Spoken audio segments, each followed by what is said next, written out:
интересно, защото всъщност едно от най-ценните неща в този проект беше самия процес на трансформация, работата ни с доброволците, дори разговорите с хората, които минаваха от тук. И от всеки един ние научихме не малко за начина, по който се използва това място и се опитваме до голяма степен да се съобразиме с повечето желания, повечето мнения и съответно трансформираме у хората тяхната някога негативна нагласа, някога идеята на това няма да се работи. И очакваме да видим дали ще се работи. Това искам да изпитам според вас, ще промени отношението на хората и ромите, защото в други места имат доста боклуци.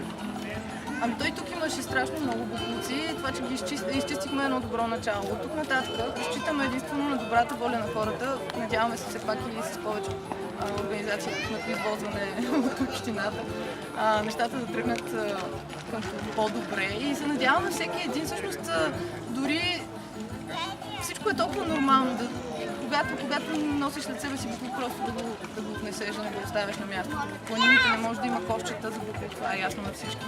Всички разчитаме на добрата воля на себе си и на другите от нас. Изчакайте така малко.